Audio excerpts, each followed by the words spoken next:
be this game. It won't be this game. In my feeling, yeah. Someone we need to talk about is Luna, because this is one of my favorite I love players. Luna. I love Luna. Like this guy, he plays ADCs, no APCs, no crazy stuff. He really well, he plays it as well, but he loves to play ADCs, especially that Vayne. And I'm sure the JDG knows it. There it is, Varus. Okay, He's actually gonna be playing that Varus. Yeah, but no like Lucian, you know, nothing Yeah. flashy. I mean, Lucian is banned, and I think that's a good call. It's one of Luna's best champions, most picked as well. But JDG getting this Karma, I'm not sure if that's a pick you want to that true for a Chinese. You don't really want to give a Karma to anyone, to be honest, Yes. especially not a Chinese team. And it seems like Rolster, like, if you leave a Karma open, you gotta have counters to it, right? So Rolster decided, hey, we're gonna leave Karma open, but we're gonna pick a Varus and a Kha'Zix instead. Now, I don't really like that as much, because Karma can save people from that from the Kha'Zix, right? With that shielding that she has, with the roots, with the ultimate.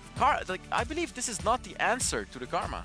I think if you break down fundamentally what's really good about Karma, it's 5v5 team fighting, right? AoE heal, shielding, as well as AoE team fighting tools here. What are your solutions to that then? Maybe T1, this is them saying we want to play side lane, and Kha'Zix would let you play the side lane very well. Because Rattel, I think he's one of the key win conditions on this team as well, besides Luna. And I love that Gragas pick as well, because Gragas fits perfectly with the Kha'Zix, as Gragas' ultimate can spread out the entire team of JDG, so JDG picks it themselves. Yeah, so the only one champion that can actually spread out everyone still is going to be the Galio for Rolster Y. Not sure if they're still going to pick that, because it doesn't really fit that well into their composition, but we'll see.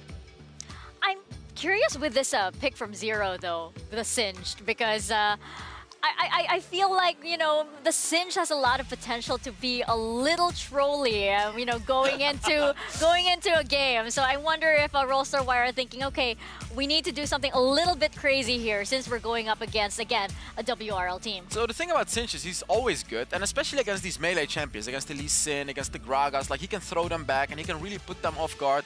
So I like the Sinch pick, as it's like, it's just always a good pick, really. And JDG bans away the Thresh. They don't wanna have Rolster Y with an aggressive support. Yeah, I mean, I think that's a good call as well, right? Nomel, that's one of his most picked champions. You have to consider the fact that he is a role swap player. He's been playing, he's a mid lane sub for Rolster Y for such a long time now. Champion pool, maybe a little bit smaller. So if you target that one, that's a fair strategic assumption from the side of JDG too. And I think that Chi and Doki and Luna and Nomel were definitely one of the matchups that we wanted, that we were really keeping our eyes on here. And, you know, yesterday, of course, Rolster Y had a lot of great success, as you guys mentioned. But going up against, you know, Chi and Doki, I don't know. Let's see how this draft wraps up here. And we did see the Singed earlier played to great success. I'm hoping that this will be another one. Oh, and there's a Rakan ban as well. Clearly, like almost said, JDG's focusing on Nomel. They want to ban out his champion pool. And what else is open now? It's the Galio. Galio's open now. Maybe something like an Alistair.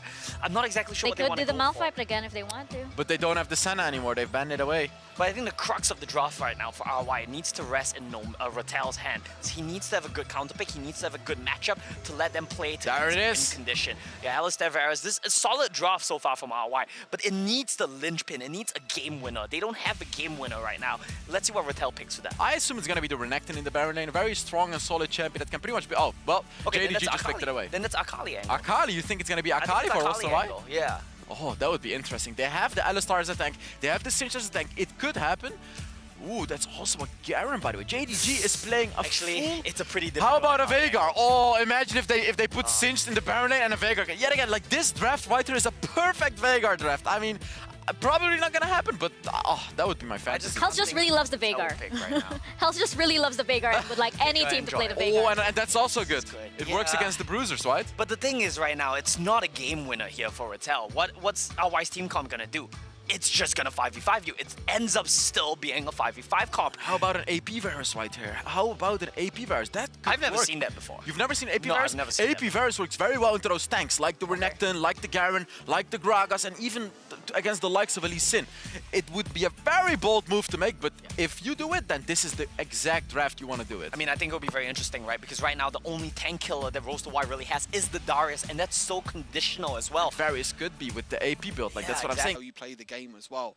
And now for Rolster, they're going to be looking to try and do something. But I think the big thing about this game is actually the Karma is going to go into the duo lane. So it's going to be more of a carry Karma, which I think is the first time, actually maybe in this tournament, that we've seen like a carry Karma. Because I feel like it's got such a high ban percentage that we don't really see a lot of Karmas at all. well, maybe an opportunity there for the Karma to pop off. Maybe an opportunity here for Rolster Y as game number 1 out last series of the night.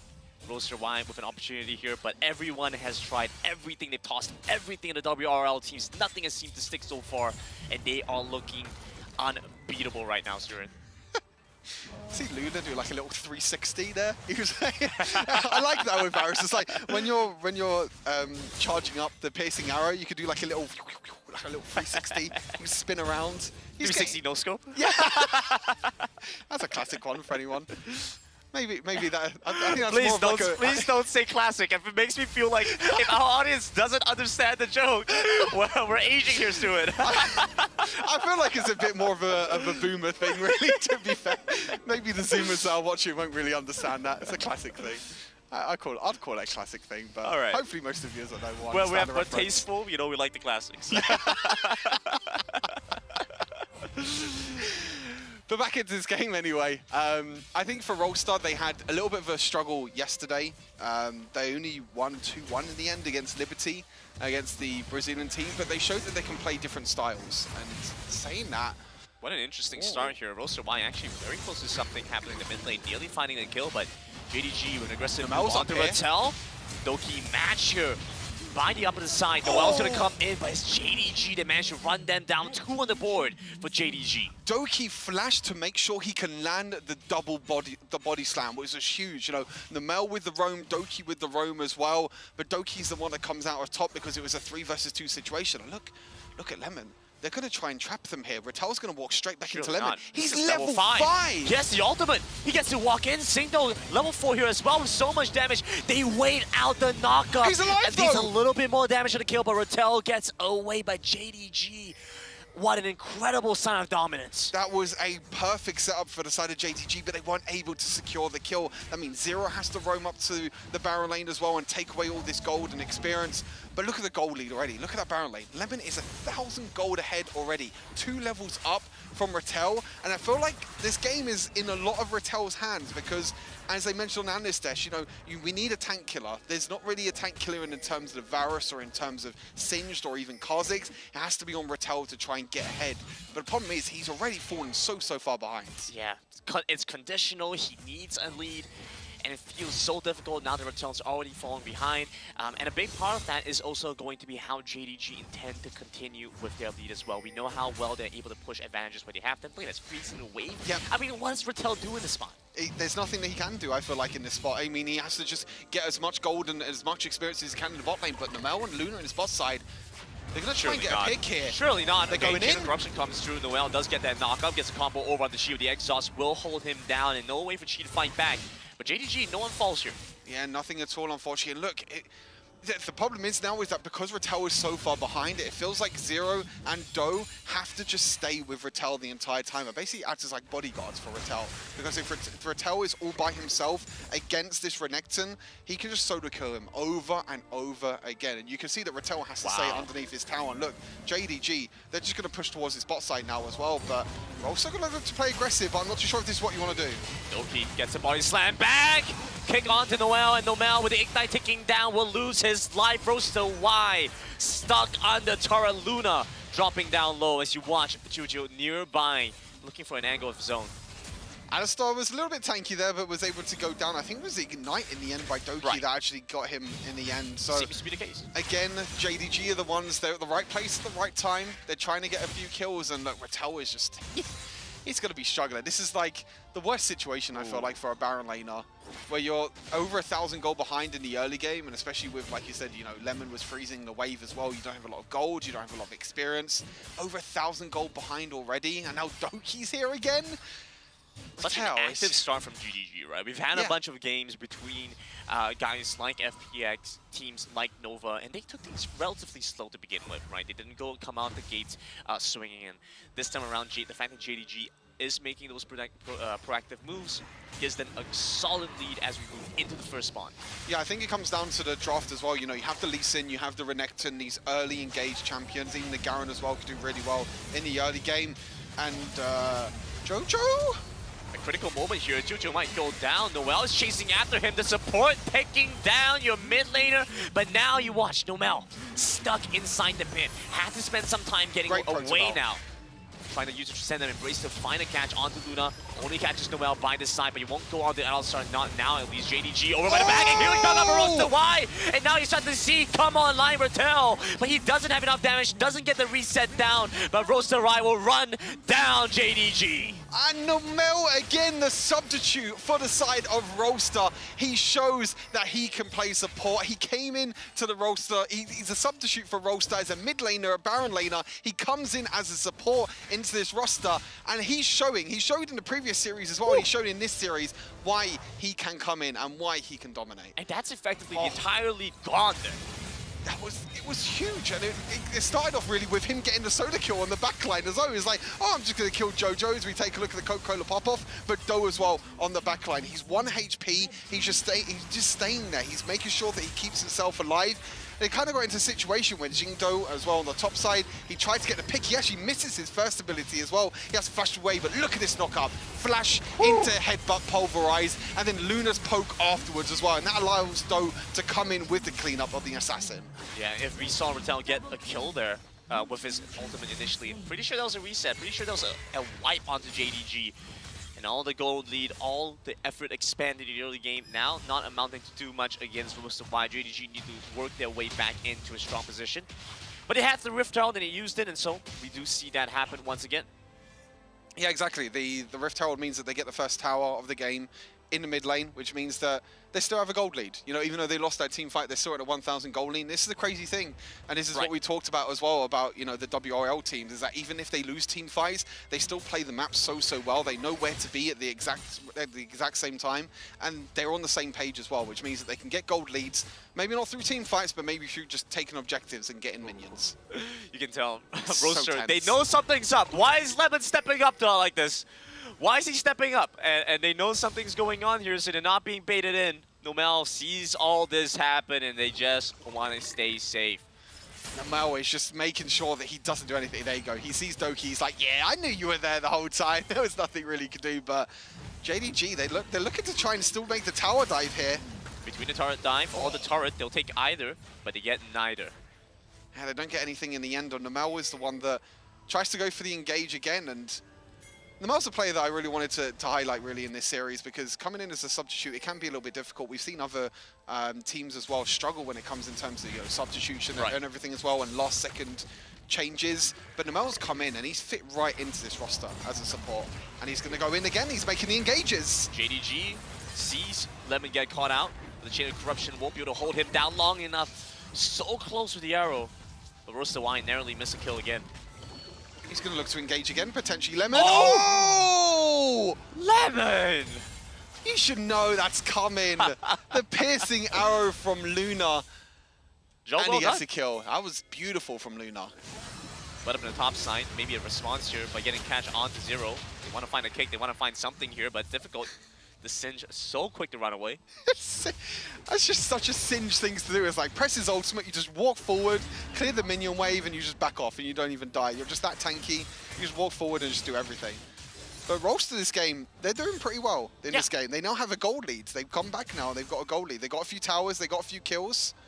They're doing a great job this game. And it's such a big part of what happened with like the previous roster, with Rolster Y going into the Horizon Cup when you had Salem. You know, Salem going into that is still like a fair bit older than Luna, and so they had someone who could help keep him calm. You know, Luna wanting to be that big hyper carry, someone that can fill in that position. Now with Noel, it's not an easy spot to fill, but he's done an amazing job so far. And Rolster Y now trying to contest for this Rift Herald, both sides fighting for it. Yeah, they're not worried at all. We're going to look to go in. Lemon on the sideline as well, uses ultimate. The Gragger splits him up as well. Dominus over to the back line. He's trying to take out Do before the fight can resume. Over by the side, he does manage to flash away. Redemption comes over, sets up the domain for JDG in their favor. Now look at how low they've gone. Lemon flashes in, but gets exhausted. Will lose his life with a little bit more time. A huge kick back, but Rolster Y are still being able to push them back. JDG are not able to finish off the fight. Sino gets knocked back, was nearly able to find a pickup onto Do. blinking red health bar to the side of Rolster White, but they will find 3 on JDG's side. They found the team fight. They lost a Rift Herald in the end, which means that they could potentially be losing more towers. But Rolster, they're the ones that are playing aggressive. They're the ones that are going in and taking this game to JDG. And Nomel, this Karma's starting to do a little bit of damage, but they're the ones that are going to take the mid lane tower. And they even could potentially get a Baron lane tower as well. Doe up in the Baron lane. That's 2 towers over the side of Rolster. Yeah, frankly, an amazing response here from Rolster White. Their team fighting's been looking impeccable through these fights. They're finding the right times to go in, and that's the great thing about Rolster as well. As we take a look back at this replay, you can see that Lemon was on the sideline. They tried to isolate Doe, but they didn't do enough damage. Doe was able to jump away, try and isolate, and you can see it's all about being grouped together. But Lemon just goes a little bit too aggressive here. You can see the exhaust goes down straight away, and that's it. That's the isolated kill, but now we go back to live. Yeah, moving on to Doki. Doki has a flash away, uses the body slam as well, gets tossed back with the shoulder sling. The shoulder fling. Rolster White now have opportunity to pick up the dragon. This is not the JDG that we're used to. This really isn't. This is JDG getting caught out. This is China. This is WRL on the back foot against Rolster. They are tested on the limits of this match. Rolster White pick up the dragon. Nomel doing an amazing job buying space for the rest of his team. A beautiful Dragon's Rage knocked back the Alistar, but still alive for now. Jojo hunting for a kill, but tossed back once again, and you cannot run away from the clutches of Zero. Nomel, how does he stay alive in every one of these fights? And Luna, oh, he steals the red buff there. It was a nice little vision toggle there from the from production. Trying to take away the red buff, but he doesn't steal it in the end. Yeah, exactly. But again, it's Rolster. They're the ones that gets the pick. They got the pick onto Doki. Wow. They were able to get the advantage. And look at this. Rolster are the ones that are getting the gold advantage. And here we go. They're starting to build up that lead. You know, this is that chance for Rolster White. They fell short to a WRL team last time around, to a Chinese team last time around. But this time, they have a chance to pull back. And we thought coming into this that, you know, Rolster maybe weren't as strong as what they were last year. You know, the Chinese teams coming into this, they look a lot stronger than what they did last year, you know, with Thundertalk Gaming and Duckun Gaming. But now it's Rolster that are taking it to JDG this game, and they've done really, really well. And I feel like it's all down to Nomel at the moment. You know, the Alistar, the main engage for this team. He's the one going in. He's the one making the plays as well. And then the follow-up from Luna, the follow-up from Doe as well with the assassinations have come up huge, and that's giving them that 5,000 gold lead at the moment. Yeah, exactly, right? Rolster White have done an amazing job working together as a team to try and get something done. Frankly, a lot more proactivity from this team that we haven't got to see from them in the previous series, and now we finally get to see that happen. I think the adaptation that KT have shown, Rolster White has shown, is they can play through different play styles. They can play through Luna, they can play through Ratel as well, which is what they showed a lot against Liberty. They can play different play styles, and this is more down to, you know, Doe. This is more down to the assassins as well. Ratel in the back line could do a little bit as well on this Darius, but he has fallen quite far behind, you can see. But Doe, 12,000 gold on this Kha'Zix. It's all down to him. He's the one that has to stay in the back line. He has to make sure that he's finds them isolated targets. Now it's down to JDG to try and group together. But the problem is, when you group together, you're against an Alistar as well that can hit you with multiple knockouts. So look at that. They're going to use a Rift Herald towards the bot side. It's going to create that pressure. But meanwhile, Rogue's still going to try and push in that mid lane and top lane. I love what they're trying to do with the Rift Herald, right? They get that pressure in the bot side because they know they have to fight for the Baron. With Doe on the Kha'Zix, you can so quickly finish it off. So they need to try and get in position, try and contest it in case Rolster White do start it up. Rolster, they tried to get a little bit of deep vision, but I don't think they had any wards available. You can see there's multiple control wards on the side of Rolster, which means that they can't get any deep vision. So there is one ward, though, in the mid lane that you can see right in the middle of the map. That's going to give a little bit of vision over to Rolster to make sure that they can see the rotations on the side of JDG. But JDG is a team that play a lot slower. We saw that against Immortals as well, that they're happy to just sit back. They're happy to just take the disadvantages that they're going to get from the early game. And then when it comes to team fights, that's really where JDG shines. And they showed that against Immortals as well in the previous series. But if Doki's just going to keep getting isolated and keep getting caught out, it's really, really careful. And now on the Mel, you can see this. Rolster are playing with a lot of confidence in this game. Yeah, JDG much more cautious now as Rolster emboldened themselves after a few successful engages, a few successful catch and pickoffs. Now it's Rolster. They're going to look to try and push down in the bot side of the map. They're not going to be able to get any exchanges. The leap comes in, but now it's Nomel again. Toss back onto Lemon, but you have to wonder, can Zero actually pick up a kill here? The answer is going to be no. Rolster wide, they find the engage, but it's not on the target that you want. Nomel goes down, burning to the smite from Singdo as he chase after another kill from Luna. No damage out from Luna, now being able to take down the Lee Sin. JDG low on their damage, you just need to back away. They Rolster one on the same page there. Zero looked to Protobelt in to flip back the members of JDG, but the problem is that there was no one else to follow up, and that means that Zero was just isolated. Nomel tried to go in as well, but you can see that Do, Luna, they're just sitting on the back line. They're trying to wait until the right moment. And just take a look back at this replay, you can see, if you look at Zero here on Singed and Nomel, you can see that they're trying to catch out Lemon. They flip, but the problem is no one else is really there. Do's in the mid lane, Luna's and Rattel are in the back line, and a great explosive cast as well means that JDG can get a few picks, can get a few kills that can bring them back into this game. It's something to watch out for, right? Even though you have a lot of pickup potential on your part, there's still a lot of response out from JDG. They're not out of the game yet. You have a gold lead, but you have to ensure this continues. Rolster Y will be looking for something again. Doki, that target, gets away again with the body slam, but the Elder Drake, oh my goodness, Stuart, is this round 2? Oh no, not again. Another Elder Inferno, by the way. And again, 2 dragons over to Rolster Y. Same position Omega we're in. No, I can't have the same Omega situation again. The gold lead is on to Rolster. Everything is in Rolster's favor right now. They do have quite a lot of scaling with the Kha'Zix, but also with the Singed and the Varus, and they're the ones that sign up as well. Okay. Brandon, I feel like this is Omega all over again. Omega could not do it, but Rolster Y might be able to look at his pick off. They're finding Lemon by the side. He's grounded in place for long enough. They need a little bit more damage, but Ignite will take him down. Flash on the wall, Rattel comes through. Doe over in the pit. Sing though wants to try and steal this one away, but Rolster Y pick up the Outer Inferno Drake, and JDG losing the fight. A triple kill comes through for Luna. The resets for Doe, and Rolster Y with the ace. They're gonna get it. They're gonna get the game. They're gonna try and end the game now. It's a prime game in ace over to the side of Rolster. They take the Elder Dragon. They win the 50-50 flip. Luna on this Varus 7-0 and 7, and Doe on this Kha'Zix. They're gonna look to try and take down the first game. 30 seconds and the death time is on JDG, so Rolster Y run into the base, move in onto the Nexus, take this one down and bring this series to Rolster Y's favor. Oh, we could be getting something a little bit juicy in this series. We've already seen the Chinese teams, the WRL teams looking confident, but JDG in that series, in that game, sorry, they didn't look confident at all. It was all about Rolster. They were the ones engaging with Nomel on the Alistar as well. They were on the front foot for the entire game. Yeah, something strange is happening here. Sure, we see what happens. I'm not used to this. In the Omega game, they didn't get the Elder Drake. We don't expect this from a WR team, but it shows that they're also human. They can also screw up. Yeah, and it's a question going into, game number 2. Look at this. Yeah, This is the first time that we're seeing a graph like this against a WRL team, because usually it's just like all over, all over, it snowballs over to one side. This is pretty split, and it's pretty split in favor of Rolster Y towards the late game. But yeah, going back to that point of Rolster Y, I'm curious what they can bring out for game 2, because again, here we are again. It's gonna go to game 2, and you kind of don't want to be up against again a WR team that is potentially angry. Well, the thing is, like, Luna picked Varus here, and we know Luna for his Vayne. We know Luna for his actual ADCs, and then on the Varus, he also just absolutely hard carries and does 28,000 damage. I mean, I love that he's a multifaceted player. The mechanics, the game sense, the awareness carries through regardless of what he plays. And at the end of the day, I mean, Poke Champions, you're always going to do top damage, right? I feel like this game really came down to JDG just looking disconnected, because they have a great 5v5 comp too. They could potentially have taken these team fights. This is a promising sign for Rolster Y, but as a long-suffering KT fan, let's take it one step at a time. Yeah. I feel like,